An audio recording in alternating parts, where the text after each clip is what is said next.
hindi muna tayo kakain ngayon. Focus muna tayo sa pag-aalaga ng mga halaman.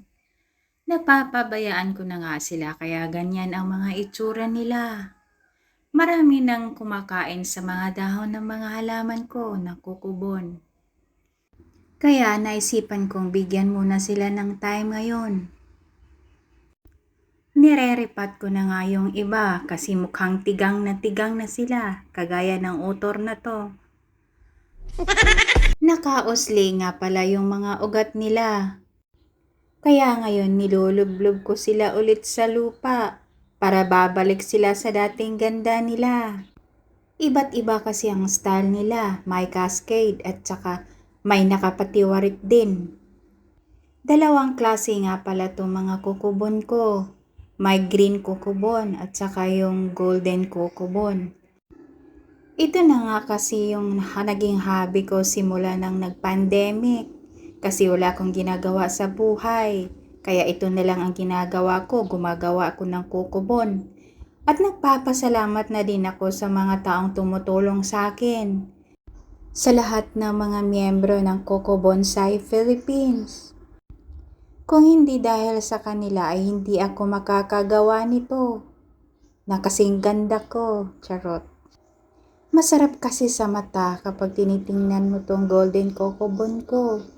Napakaganda niya talaga. Ang sarap-sarap sa mata, kumbaga. Isa din to sa napaka-simpleng style, hindi ko na binabalatan, hinahayaan ko na lang yung bunot niya na nandyan. Kitang-kita mo naman na napabayaan na sila kasi nagsisilakihan na sila. Dahilan ng kain at hindi naman tumataba. Mukhang masaya naman sila sa mga ginagawa ko ngayon at naging masaya na din ako sa ginagawa ko sa kanila. Ito nga pala ang bagong pot na binili ko para sa kanila. Ang ganda, 'di ba? Mukhang nalulungkot kasi sila kasi namimiss nila mga kasama nila. Kasi yung iba ibinibigay ko na.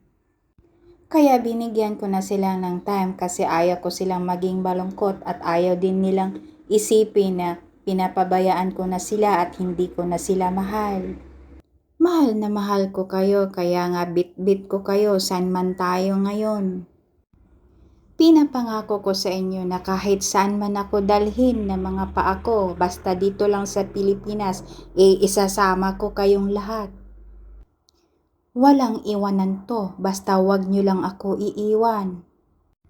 Nahihirapan ako mag-voice over kasi hindi ko na alam kung anong sasabihin ko sa susunod. Kaya dito na lang tayo. Bye-bye.